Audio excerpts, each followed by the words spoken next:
Le matcha, on en entend beaucoup parler. Mais savez-vous comment le préparer?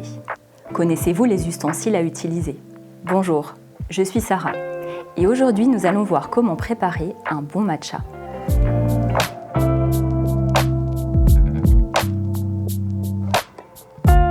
Avant toute chose, parlons du matcha. Il est fabriqué en broyant finement du tencha, qui sont des feuilles de thé brutes, ombrées et dénervurées. Ce processus crée une poudre fine, préservant ainsi les nutriments et concentrant les arômes du thé. Il est tonique et vivifiant, et est donc une bonne alternative au café.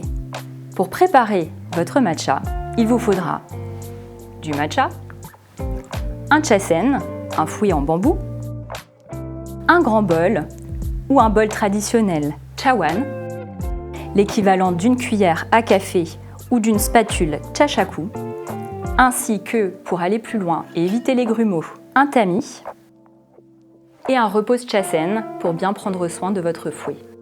Pour commencer, mouillez le bol et le chasen pour l'assouplir.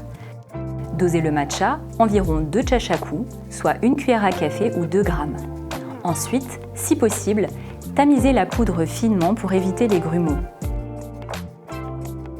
Versez l'eau chaude autour de 80 degrés. Fouettez le mélange en commençant par le fond, puis en remontant à la surface.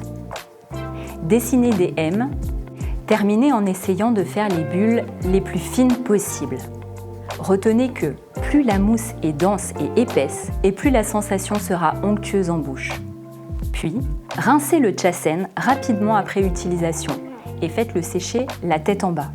Puis, une fois sec, repositionnez-le sur son porte-chasen afin de l'entretenir en bonne forme.